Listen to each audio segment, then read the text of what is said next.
We do have a PowerPoint. If you want to bring that up, Sharon Franklin, then we can get the presentation started.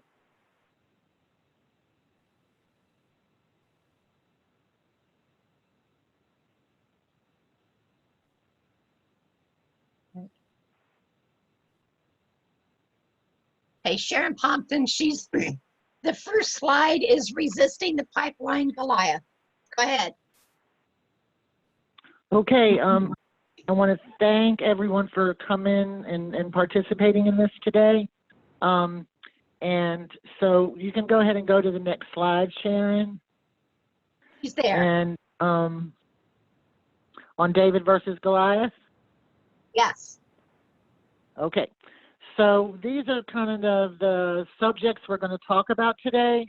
Pipeline construction, changing the balance of power, building community, communications, permitting, police and security, and lawyers. Next slide. So I want to start with construction rules. And this is a photo of a fact sheet I did a couple of years ago about pipeline rules and regulations as far as construction is concerned. And so I believe that their class designations of that are shown there on the slide. Class 1 contains 10 or fewer dwellings, 2, 10 to 46, 3, 46 and above, and then Class 4 is where a 4-story building or above units are found. These class designations incentivize construction in rural communities because, one, land is cheaper, construction costs are cheaper based on these class designations. Because the designations concern everything from the thickness of the pipe that is used, the number of shutoff valves, how far apart they're placed, if they're manual shutoff valves versus automatic shutoff valves, even less frequent inspections is all involved in these construction rules. So even the depth of the pipe, how deep it is buried, is based on these class designations that PHMSA has created. So that fact sheet, if you're interested in it, can be found on the BREDL website, but it does give you some real insight into construction rules and how, if you're fighting a pipeline and you don't stop it, that this is the rules that they will use to actually construct the pipeline. And I also, it was interesting that Gustavo started with what he started with today, because that was also a part of the discussion that I wanted to have today. The intersectionality of polluting industries being placed in communities of color and or those who live in poverty. And PHMSA's rules, I believe, are a part of the systemic racism that we see today across our country. It's a proven fact that historically, placement of manufacturing plants as well as power plants which emit toxic air pollution have been concentrated in these communities, and it is still true today.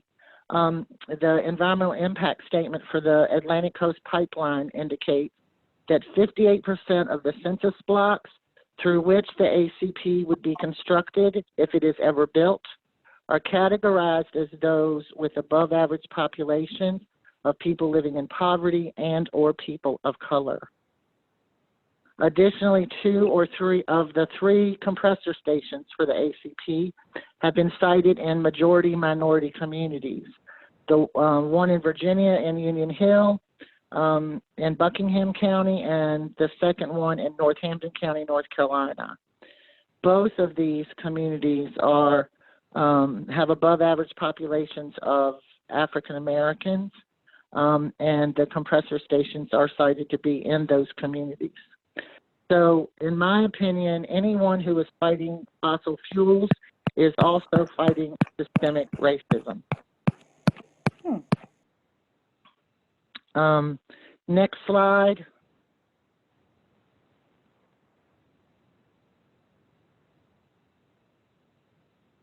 Okay, so I wanted to show you some pictures. Mountain Valley Pipeline is also a pipeline that is currently being constructed in Virginia. And I wanted to show you some of the pictures we have of the construction of the pipeline. The top one, where it has to submit comments to FERC regarding the MVP stabilization plan, we often use photos like these as means that we use to promote something that we want to have completed, like somebody submitting comments to FERC. So that is a picture of one of the rivers in Franklin County, Virginia, after a heavy rain, and the sedimentation that was washed into the river because of pipeline construction. The one below it with the pipe floating in the muddy water is a pipe that was left there for a year, and it just sat there like that. And finally, within the last 3 or 4 months, they completed burying it. The one on the right at the top is they do not have permission to go through the wetlands and streams because of the nationwide permit, and they were building a bridge across the stream there in that photograph. And then the bottom one on the right is the same. It's the same piece of property where the pipe is floating in the previous photograph. And what happened there is it completely washed the bank of the stream away.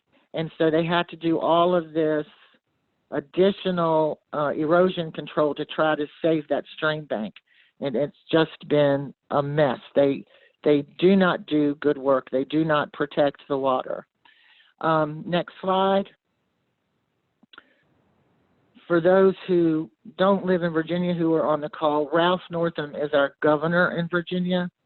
And within a few weeks of the MVP construction beginning, there was a massive landslide that put mud into Cahay's Mountain Road here. And so we went and got mud from the mudslide and went to the governor's office the following Wednesday and did a protest outside his office, and then went in and gave the folks inside who came out to talk to us the jars of mud that we had taken and some letters asking him to stop the construction of the Mountain Valley Pipeline, because we knew from the beginning that they could not go through the mountains in Virginia without doing a lot of damage to the water and would not be able to hold the slopes on the mountains. So that was one of the things we did, one of the little protests that we did. Next slide, please.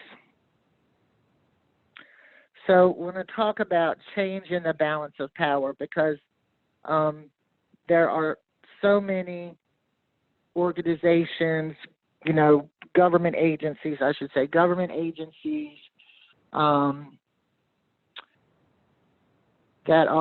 you're going to have to fight with. And all of these folks are not there to be your friends. Anyone who is doing permitting is not your friend or neighbor. I mean, they might be your neighbor, but they're not your friend, because they are there to permit pollution.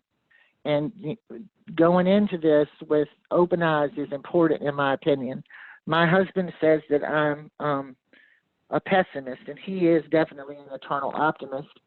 But I just think it's important that everybody know that it's really hard to fight these pipelines, but in the end, it's worth it. You will have to recruit lots of your neighbors and lots of your friends to help you in the fight. And the more of you there are, the better chance you have of stopping the pipeline. The organizations, as I said, the government agencies are set up to do nothing but permit pollution. And so you as citizens walking and working side by side have the power to pressure and, if necessary, embarrass your elected officials into changing laws to protect you that currently protect corporations who want to do this kind of work. You can preemptively try to get some laws changed in your favor. And some of those things would include special use permits on the local level, which allow toxic polluting industries in agricultural or residential spaces. Toxic polluting industries should be in industrial parks, not in residential or agricultural communities. And pipeline compressor stations are often put in agricultural or residential spaces. Ordinances which categorize gas transmission lines as utilities. A gas transmission line is not a utility. A utility actually delivers gas to end users like homes and businesses, and gas transmission lines do not do that. But many localities will categorize a gas transmission line as a utility. So if you can get those kinds of local ordinances changed, then you are a step ahead of other folks. Another thing that you can work on is one of the few federal laws that local boards of supervisors enforce are floodplain laws. So you can work with your local government to change your floodplain laws to not allow hazardous gas or hazardous liquid pipelines to go through your floodplains. So those are all things that you can try to do locally. State laws, one of the biggest state laws you can try to get changed is the one that allows survey of your property without permission. And that is a law in Virginia that we have not yet changed, but have been working to change for several years. And laws which prioritize fossil fuel energy over renewable energy are also laws that you can try to change on the state level. And then the biggest one is landowner rights and eminent domain. Under the Natural Gas Act, landowners have very few rights. So that is also something that you can work towards. Let's see. In organizing in your community, most often you're going to organize about something that's happening only in your community, like a landfill or an asphalt plant or something like that. Along pipelines, because they're linear projects, it's a much different organizing effort, because you will want to have as many groups as possible in all of the communities that are affected. So if they're, let's say in Virginia, the Atlantic Coast Pipeline is going to cross 14 counties, I think. And in North Carolina, it goes through 8. I'm not sure of the number in West Virginia. So your goal should always be to organize a chapter, a group, something in each one of those communities that is going to face the fight. And then you can work together with those communities and coordinate your efforts to fight back against the pipeline. Depending upon the length of the pipeline, you may also want to work across state lines, and we have done that as well. We had last fall a march in Roanoke that included West Virginia, Virginia, and North Carolina, because both the MVP and the ACP would go through all 3 states. So we worked with groups in all 3 states to get that march and rally together. So would also say that you should not be afraid to say no if you're working with a coalition, because sometimes they're going to want to do things that maybe you don't feel comfortable doing or don't want to participate in. So remember that, you know, you have every right to decide what tactics you're going to use and how you're going to participate in different activities. You will also find that people who join your group will join for different reasons. Some will join because they're afraid of air pollution or water pollution or destruction of forest land and agricultural land. You'll have conservative folks maybe who join because of eminent domain and landowner rights. You'll have indigenous people and African American people, Latino people join because of environmental justice. So you need to work to keep those coalitions together, because you're going to have a wide variety of folks. So one of the things I suggest you do is set up working groups so that you can give everybody a job to do in something that they're interested in doing.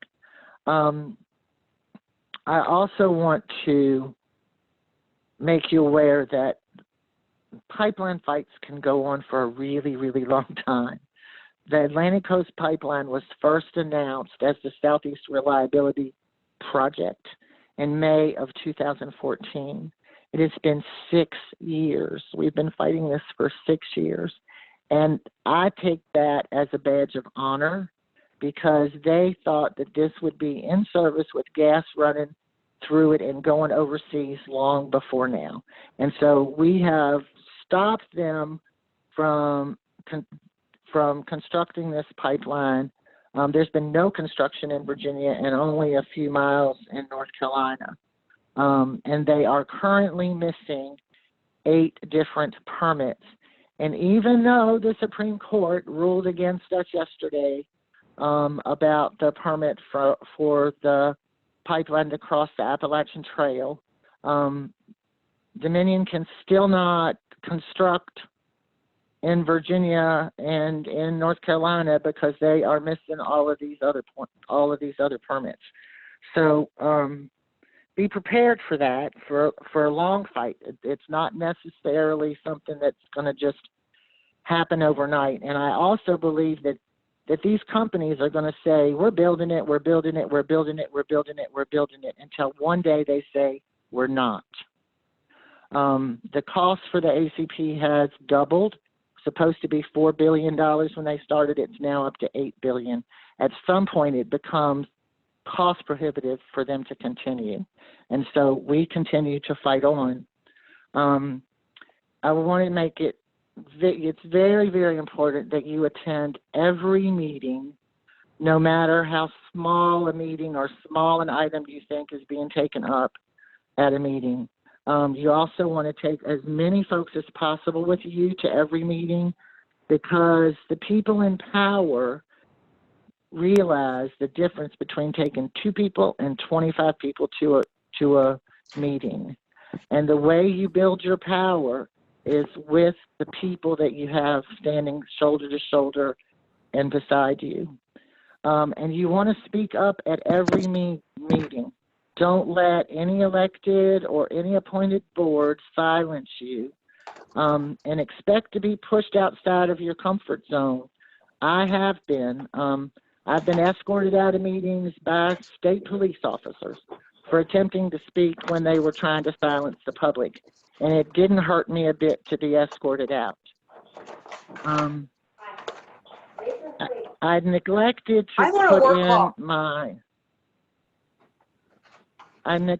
to put in the list of items fundraising when I typed up the PowerPoint, and I apologize for that, because fundraising is a really big, important part of being able to do the things that you need to do. You will have to fundraise for experts, for studies, for operations money for your group. And don't shy away from doing community dinners and bake sales and yard sales, because not only do those things offer you the ability to raise money, they also offers you the ability to recruit new members and just share the message, your message about what's happening with the public. You can also, of course, seek grant funding, but fundraising has to be an integral part of your campaign. And on this slide, the Changing a Balance slide, there is a photograph there of a protest, an event that we held that was held actually across many states. It was held in Texas and California, called Hands Across Our Land in 2016. And that is the picture is from Afton. And there were a couple of hundred people that showed up there. And it is at the Parkway, the Blue Ridge Parkway, where it crosses Afton Mountain. So next slide, please. So you need to choose your targets and who you want to go after. Certainly, you're going to go. One of your targets is going to be the CEO of the company. Tom Farrell is Dominion's CEO, so we have Virginia Water Terrorist on him. Our governor has supported the pipeline, so he is a target. David Taylor, we don't think he has done a very good job in the permitting part of the Atlantic Coast and Mountain Valley pipelines. We had proof and presented proof on both of those pipelines that they could not build these pipelines in our mountains without damaging our streams and could not hold the slopes. And we have been proven to be right. MVP had over 300 violations in the first, 8 or 9 months of construction. And they still can't get in the streams, but they have certainly devastated those streams. And anyway, so Mr. Taylor has always been one of our targets. So, and your targets might change from time to time. You'll see that there are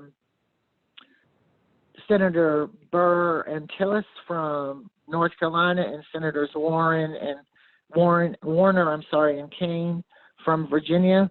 When Dominion was trying to get an amendment through that would allow them to cross the Parkway and the Appalachian Trail. So those were means we created to get help from them to stop Dominion from getting that amendment through Congress. Next slide. And so here are just some other photos of kinds of protests and things that we've done. The top one is outside of a State Water Control Board meeting. The bottom two are a vigil for justice that we did. It was 24 hours outside of the governor's office, and we had folks there for 24 hours, and it was a prayer vigil. And then the logo in the center is from the climate emergency strike that we did last fall that was all West Virginia, Virginia, and North Carolina. And then the lady holding the pink slip was an effort we were doing to get David Taylor fired from the Virginia Department of Environmental Quality. And the ladies, our allies in Richmond, until the pandemic, had held a Wednesday protest outside the governor's office every Wednesday for 2 years, and they stopped because of the pandemic. But I'm sure once we can go forward, that will happen as well. They will pick those back up. And then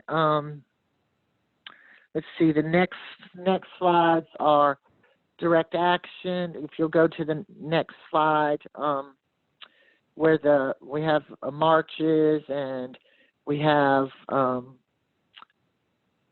drumming, and we have ladies dressed as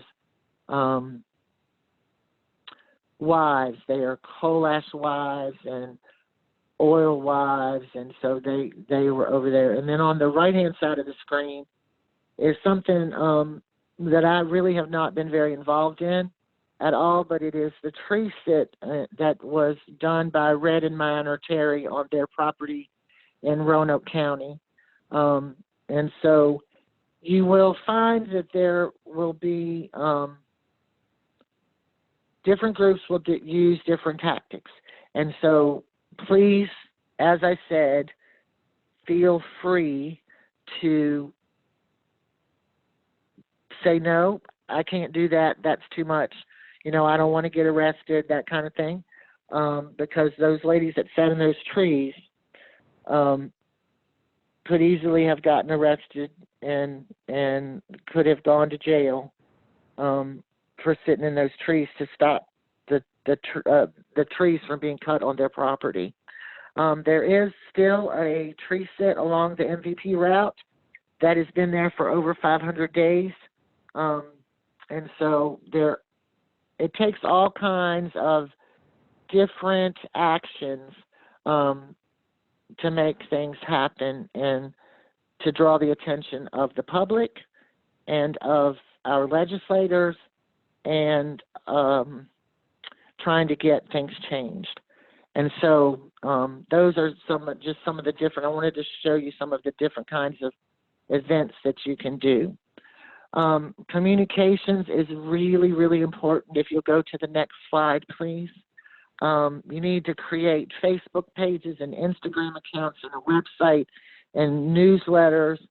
You need to create a mailing list for your executive committee, one for your members, one for the press. You will want to publicize your activities, whether that's in a calendar section of your local newspaper for like a meeting, or through advertising on a local radio station or a local newspaper. You'll also want to have a press mailing list that you will send out press advisories and press releases to. And I want to take a minute to just talk about press advisories and press releases. Press advisories are really simple. It's like a who, what, where statement about an event that you want to promote, whether it's, you know, a march that you're going to do or a meeting where you're going to hold some kind of a screening of a movie or something like that. So that's really simple, but it gives the press a heads up that you're going to do something. And so we send those out 4 or 5 days in advance so that the press can think about scheduling a reporter to come. And then the press release is released the day of the event, and you want it to go out immediately after your event, or you can send it out and embargo it until the event is complete. And you will also want to make sure that you tell the press that you'll have people there for them to interview, and you want to direct the press to those people who you want to have interviewed, because you want to know what your message is, and you want to make sure that the people you are having interviewed know what the message is and know to stay on that message. One of the things, we got good press release. I put the Farmville Herald picture up here. We got really good press coverage of this. It was a report that we did on air property in the Union Hill community where the compressor station is to be sited. And we actually sent the report out with the advisory and embargoed the report. But it gave the reporters an opportunity to read it, and then they came and participated and talked to community members. And so we got on the front page of the Farmville Herald. And the press is huge for you. You need to have them to get your message out. And so building good relationships with the press is important. Next slide, please. This is a slide when Reverend William Barber and former Vice President Al Gore came to Buckingham County. The top photo is the gym at the middle school, it was packed. We had people from all over come, and this was not something that BREDL did. We were a part of it with other groups that worked to get this done, but we got local, national, and state publicity out of Reverend Barber and Al Gore coming and participating here. So you have to build those press relationships as well as you're building relationships in your communities with your neighbors. So make sure to work with the press and keep them informed about what you're doing. It is also really hard sometimes because Buckingham, which is where this was held, is kind of in the middle of like 3 different press groupings, because Lynchburg is kind of far away, Charlottesville's kind of far away, and Richmond's kind of far away. So we've had a hard time getting press in Buckingham, but in the end it has worked out. But that has worked out because it's been an effort over a long time to include and draw them to come to that community. So keep that in mind if you're kind of out in the middle of nowhere and in the midst of several different media outlets. So next slide, please. We need to wrap it up in the next couple of minutes, so we'll still have time for question and answers. Okay, the permitting part is the most important part, so I'll go quickly. The Federal Energy Regulatory Commission issues the Certificate of Convenience and Necessity for all interstate pipelines, and FERC coordinates with other federal agencies for permit approvals.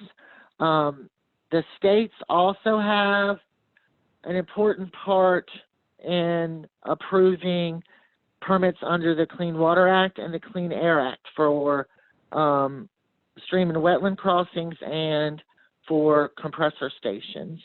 Localities also permit for work yards and man camps and floodplain ordinances, and to enforce local ordinances like special use permits for compressor stations. So you need to challenge each and every one of these permits, no matter how small the permit. We now have Dominion going to adjoining counties to try to get permits for work yards and man camps because our communities, our boards of supervisors say no. So making them work harder and making them get denials extends this out and makes it much more difficult for them to build their pipeline. So remember that. You will want to read every word of the FERC's environmental impact statement, and you want to review every word of any permit application and determine from those applications how you fight them.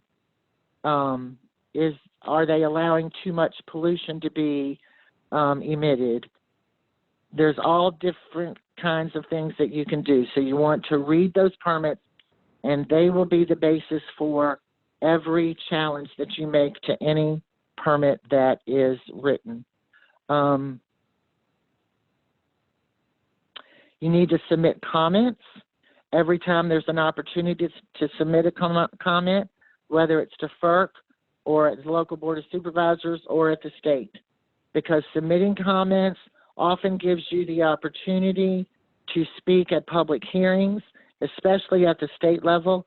You have to submit written comments before you're allowed to speak, which is nuts, I know, but that's how they do it.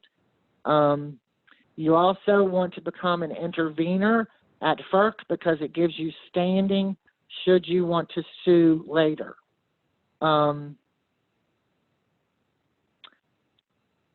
nationwide 12 permit is under attack right now, and a federal case in Montana has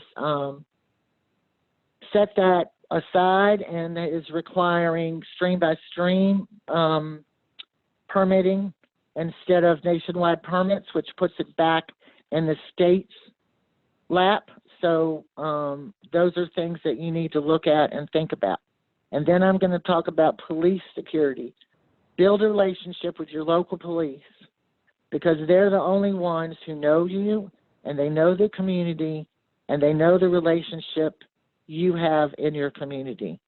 And you don't want to let the company to come between you and your local police because company security will do all they can to mislead, to get you in trouble. And state and capital and federal marshals, if they're called in, don't know you, and they are going to believe the company, in my opinion, over local community members. So that's also really important. And then just real quick on lawyers. Remember that eminent domain lawyers working with landowners are going to get you more money than you would have gotten in the beginning, but the way they make their money is to get you more money. They're not worried about stopping the pipeline. They're worried about getting you to sign an easement. So I suggest you seek out lawyers who might be willing to do more than just get you to sign an easement. And I think I'll end there. I want to thank everybody for participating. And if you have questions, I'm happy to try to answer them. Thank you so much, Sharon. Gustavo has been watching the chat line. So if you have any questions, if you could get in the stack for your question. Gustavo, is there any questions right now? Yep, there's a good number of them. So I'm going to start from the bottom. Question from McKenna is, how can college students get involved in these initiatives? Wow, that's awesome. So we have groups in colleges. There are a lot of environmental groups in colleges that work with communities. So like depending upon where you are, in North Carolina and in Virginia, we have chapters along the route of these pipelines that if you're in one of those states and want to participate, you can certainly get in contact with BREDL and we can direct you to a chapter to work with, or you can start a group of your own and work that way too. Great. Got a couple more. Tamsin saying, which local agencies are responsible for compressor stations, floodplains, and utility lines? That's Tamsin from the Newburgh Clean Water Project. Okay, so in Virginia, and I'm not sure in every state how it works, but in Virginia, local ordinances cover site location for compressor stations. So they required a special use permit in Virginia for compressor stations. So it would be through the Board of Supervisors for that. And it would also be for the Board of Supervisors locally in Virginia for floodplain ordinances. So it would be Planning Commission and Boards of Supervisors. Thank you. And so for folks on the phone, if you can't see the chat, we would love to get your questions in as well. Does anybody have a question or a comment from the phone lines? If not, I also want to point out that I dropped the link to the presentation in the chat. So for those on Zoom, you can download Sharon's slides directly. Another question from Nancy Wilkinson. Where can we get a list of the 8 permits that are holding up construction? It was actually in a story yesterday, but I have that list somewhere and can post it. Where could I post it? Could I get it to you, Gustavo, and you could share a link to it or something? Sure. If you want to email me or email Teresa, we can drop it in the chat. Okay. All right, I'll do that. I know they're missing like a biological statement from the Fish and Wildlife Service. They don't have all the Forest Service permits. There's lots of things that they're missing.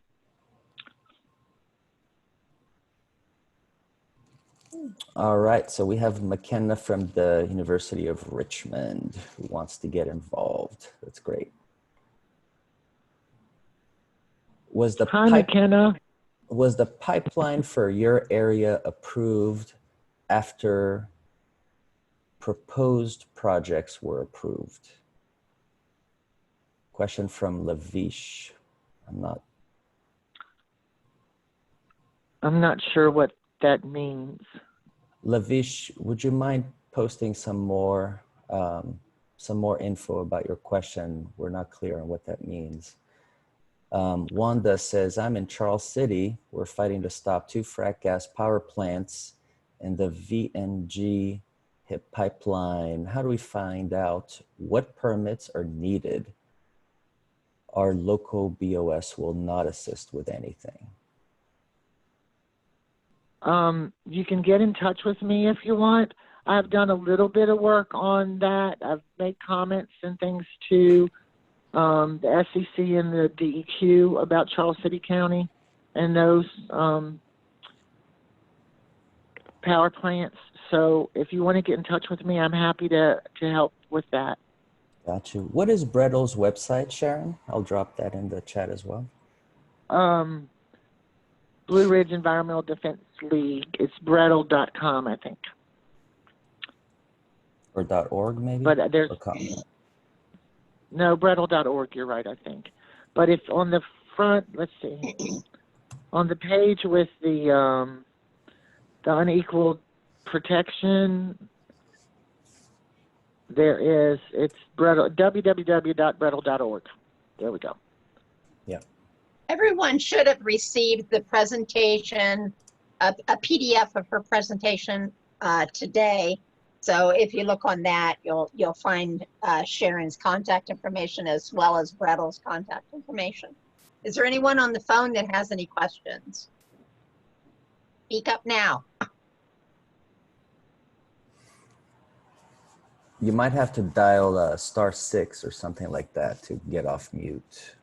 I'm not sure. Yeah. This is Bill Limpert. I've got a comment. Can I make that? Sure, Bill. Hi. Sharon has been a stalwart fighting the Atlantic Coast Pipeline for all these years, and we all appreciate her efforts. One little suggestion I have is to try to get legal representation on your side. The Southern Environmental Law Center, a nonprofit law firm, has helped us tremendously in fighting the Atlantic Coast Pipeline, and you can help a nonprofit law firm by assisting them financially and also by giving them information, technical information that they may be able to use to defend against these pipelines.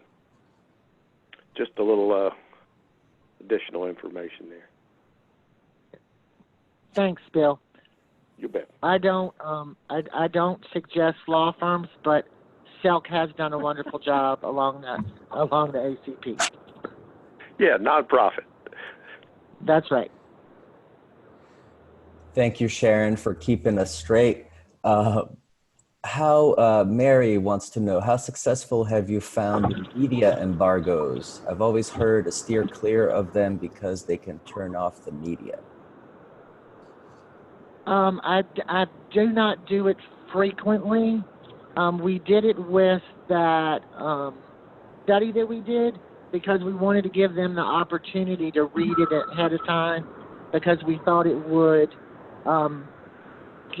get them more interested in attending the event. Wow, that was wild. So I don't do embargoes all the time at all. Yeah. And Mary, if you can talk more, I think probably not everyone knows what a media embargo is.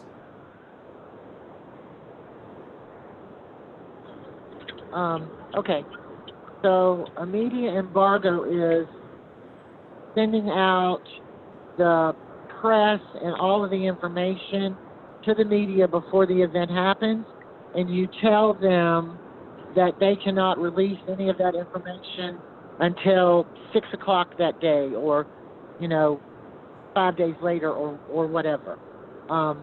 So it gives the press the opportunity to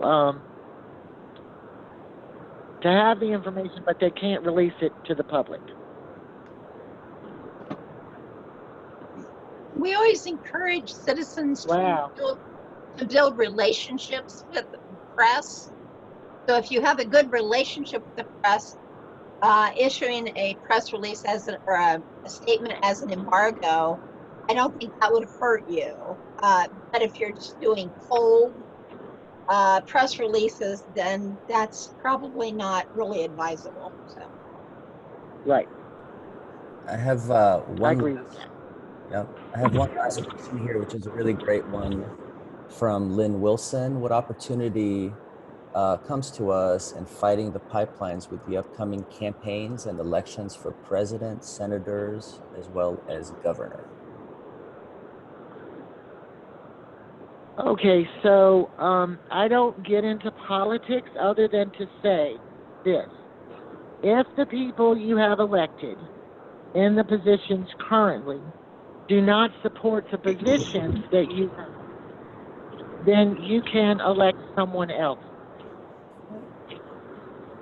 As a 501c3, we do not support any candidate one way or the other, but know that if you have people in position now that don't support your positions on the side, then you can certainly elect someone who does.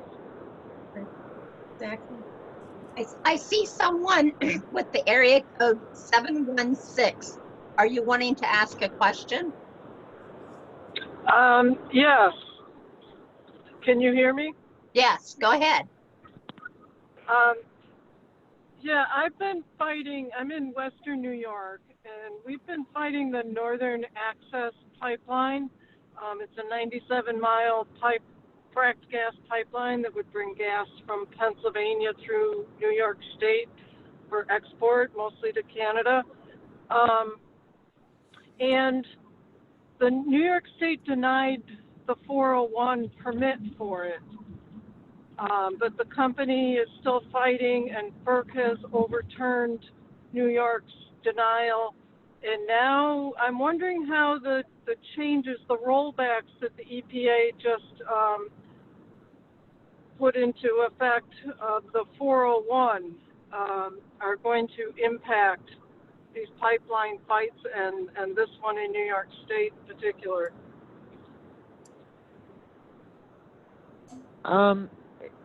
Every state is going to have different regulations about their 401 water certification program. In Virginia, we have more requirements supposedly than just the Clean Water Act. And with the NWP 12 failure in the federal courts in the Midwest, I think that those things are going to go back to the states. And the difference, my understanding, is the major difference is the time frame in which the state has to act. They've put a very specific time frame for the states to act. So that is important to keep up with and to put pressure on the state to rehear the cases, in my opinion, for the 401s. Yeah, you're right about the time frame, but my understanding was that there's also a change in what can be regulated as far like they rolled it back so that states can only regulate what comes out of the end of a pipeline, not, for example, the stream crossings, which this pipeline that I'm talking about was denied based on the stream crossings and the damage that it would do, because it would cross like 192 streams on its way up north. And you were talking about stream crossings as well with the Mountain Valley. So that's Right. also what the EPA is trying to, or they did rule to put it in place, but a lot of states are saying that it's illegal what they put in place. And one of the things that should be done is pressure should be applied to your Attorney General to sue the EPA to stop that new rule. Yeah, our Attorney General, Letitia James, is going after it. Yeah. And thank so you. that's, you're welcome. We have a couple more minutes. Does anybody else have any questions? I have one from the chat. Okay. Sharon, any differences between fighting oil and gas pipelines? That's from Mary. I have not fought an oil pipeline, but I would think that generally the fight is going to be the same. What's carried through the pipeline is not that different. It's still a fossil fuel.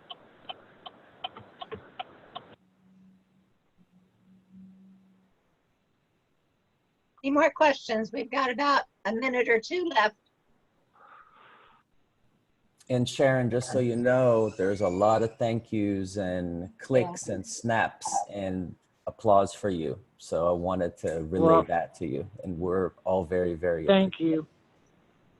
I appreciate everybody participating, and I'm sorry that I couldn't be there so you could see my ugly mug, but my internet is not good enough to get on Zoom, so I had to call in. This is Phyllis. I have a question. Could you just explain what the EP did that our AG should sue them for? The EPA and their new rule on 401 water certification. Okay. Thank you. Hey, Hi, Sharon. sorry to interrupt.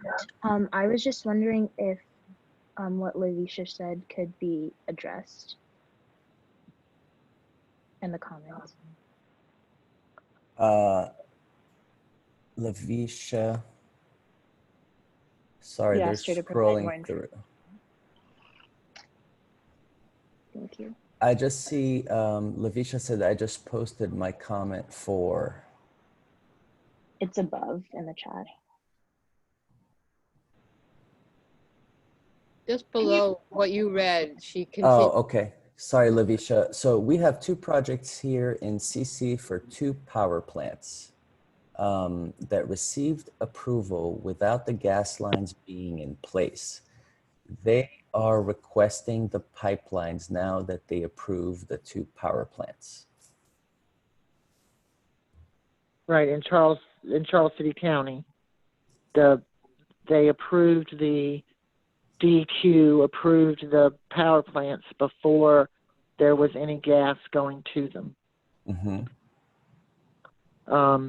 And now that V&G, Virginia Natural Gas, is trying to get a spur line approved off of, I think it comes off of Transco, to those natural gas utility generation plants.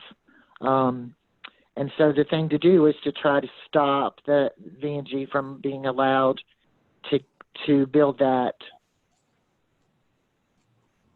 spur line to those plants.